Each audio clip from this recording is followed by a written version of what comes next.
negara dengan populasi muslim terbesar kedua di dunia setelah Pakistan.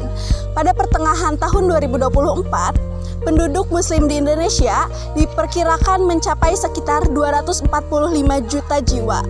Hal inilah yang menjadi salah satu alasan Indonesia menerapkan sistem keuangan Islam. Jadi apa sih yang dimaksud dengan sistem keuangan Islam itu? Sistem keuangan Islam adalah sistem keuangan yang didasarkan pada prinsip-prinsip Islam.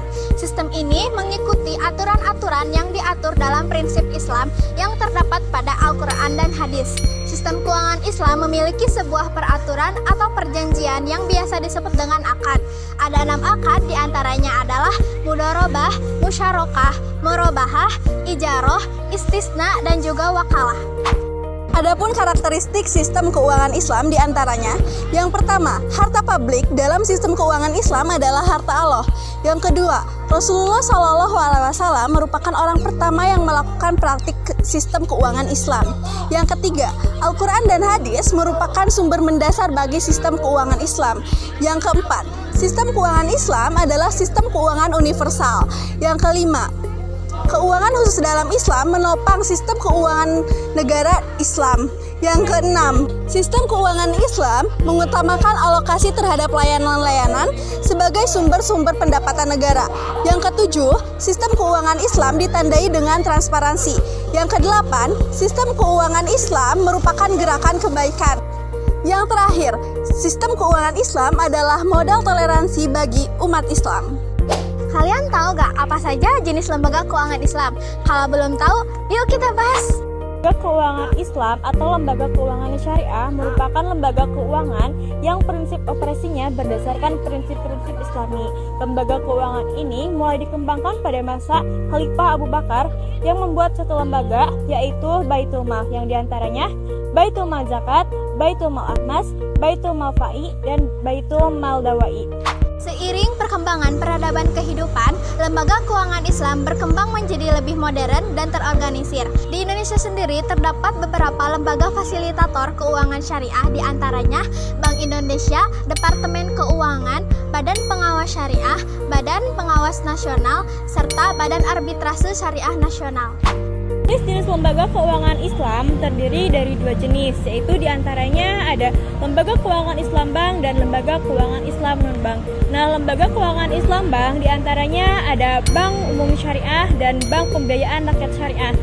Nah, lembaga keuangan Islam Non-Bank diantaranya ada pasar modal, pasar uang, perusahaan asuransi syariah, dana pensiun, perusahaan modal ventura, perusahaan pegadaian, lembaga keuangan syariah mikro, dan lembaga pembiayaan.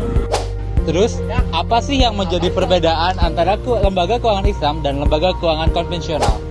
Nah, perbedaan yang pertama ialah dalam prinsip investasi. Dalam lembaga keuangan Islam, melakukan investasi hanya pada sektor usaha yang halal, yang dimana tidak melibatkan riba, judi, ataupun barang haram lainnya.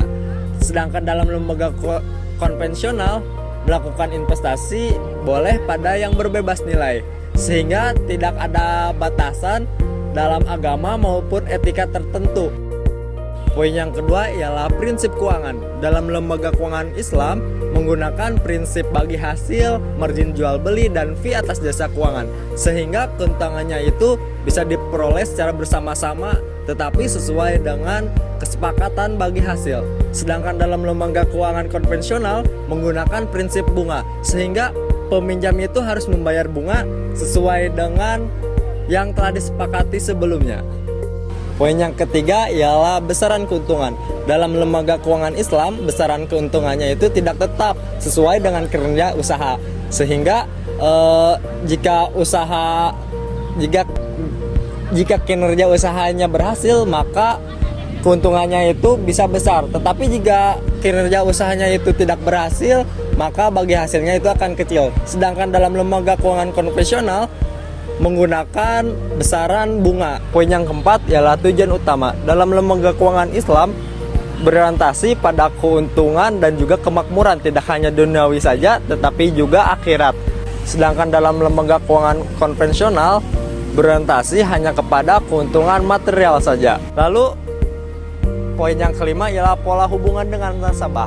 Dalam lembaga keuangan Islam, pola hubungannya itu bermacam-macam. Yang pertama ada kemitraan, musyarakoh, dan mudorobah. Yang kedua ada penjual dan pembeli, murobahah, salam, dan istisna. Yang ketiga ada sewa menyewa, ijaroh.